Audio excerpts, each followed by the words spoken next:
আমার শ্রদ্ধা জানাচ্ছি। জানি আমি আমার স্বরচিত একটি কবিতা পাঠ করছি। আহারে জীবন। জীবন একটা জটিল অ্যালগরিদম জানি। ইনপুট নানান, আউটপুট অপ্রত্যাশিত কেন? স্মৃতির ডেটাবেসে জমে থাকা কত ভুল। ইমোশনের কোডগুলো মানে না তো কোনো রুল। আশা একটা ভেরিয়েবল ফ্লিপ করে কন্টিনিউয়াসলি, কখনো পজিটিভ কখনো বা নেগেটিভ ইজিলি। আনন্দ ক্ষণিকের বাফার থাকে অল্পক্ষণ।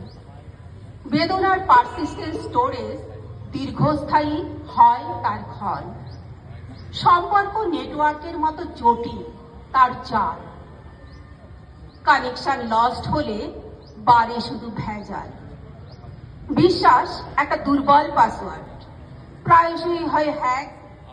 নিঃসঙ্গতার ফায়ারওয়াল আটকায় সব ট্র্যাক। তবুও রিসেট বাটন খোঁজে ক্লান্ত মন, নতুন করে শুরু করার ক্ষীণ আয়োজন। হয়তো বাগগুলো ফিক্স করা যাবে কোনো মতে। জীবন তখন রান করবে স্মুথলি অন্য পথে। আমি আরেকটি কবিতা পড়ছি।